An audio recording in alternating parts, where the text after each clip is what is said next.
For as long as anyone can remember, poor landless folks in this part of Uttar Pradesh, India, have been held in debt bondage slavery.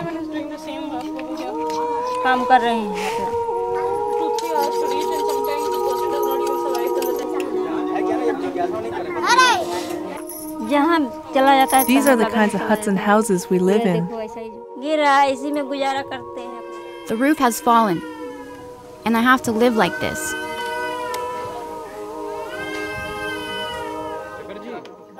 Families fall into debt bondage slavery when they borrow money from a slave owner to help with emergencies like health care for sick children. If someone gets sick, they have to walk toward their own treatment. It takes 2 or 3 hours to get there, and sometimes people die before they reach the doctor. Entire families are then forced to work to pay off the debt. Few families ever escape the illegal debt, and often they are enslaved for generations. It's so late, and my children are so hungry, but I don't have any money. Women labor all day for handfuls of grain. Children work in the fields or in looms. They are not paid, and they do not go to school.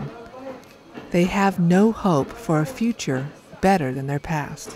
They're so poor, and they're so used to it. They think that the fact that they're working without any money is a perfectly normal situation. Until now.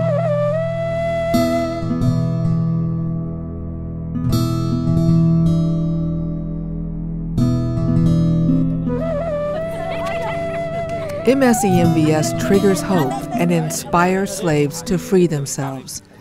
They use knowledge to create change. Most organizations that work in this state work on a welfare-based concept. But I think that to remove slavery from our society, we have to start working with legal activism to help us demand our rights. The first step Anuja and MSEMVS take to end slavery in a village is to open a very basic school. And it's one of the things that parents will start to take risks about. They will withdraw those kids from slave labor in order that they can go to school. And they do it all together. And that's the slaveholders' first warning that this is changing, times are changing. Vishnu is a good student. He attends one of MSEMVS's transitional schools. The schools help former slave children catch up to grade level so that they can attend government schools. I feel happy now because I am able to study. I don't have to be a laborer. I can study and I can go ahead. Not long ago, Vishnu was trapped weaving carpets. His entire family was enslaved when Vishnu was injured, and his mom, Meena, took on a debt for his care.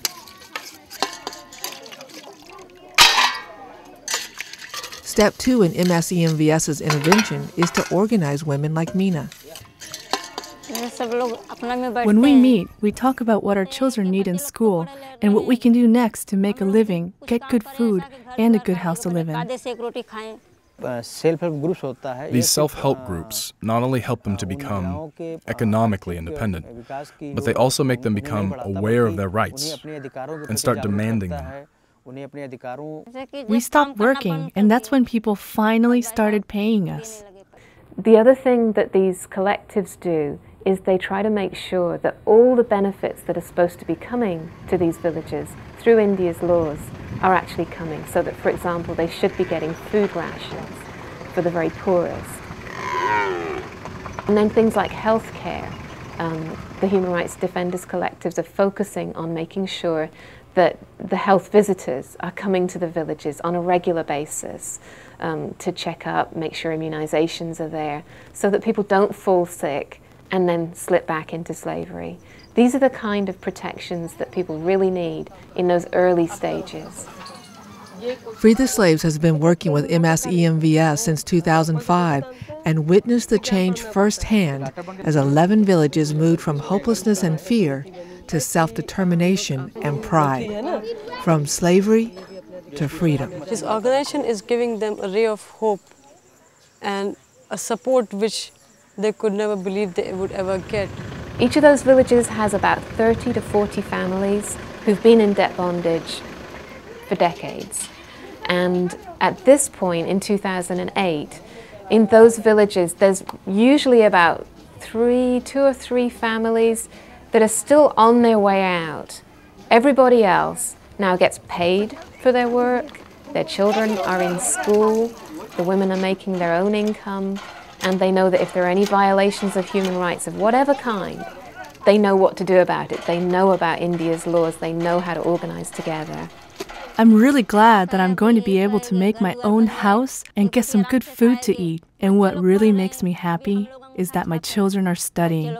I'm illiterate, but my children will be literate.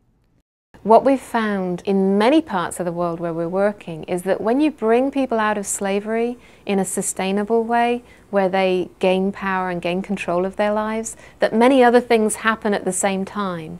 Not only do they experience that freedom, but people's incomes go up and the health services start to perform, the schools start to actually function, and we're calling that the freedom dividend. But Banuja's not done. He's ready to scale up to 150 villages.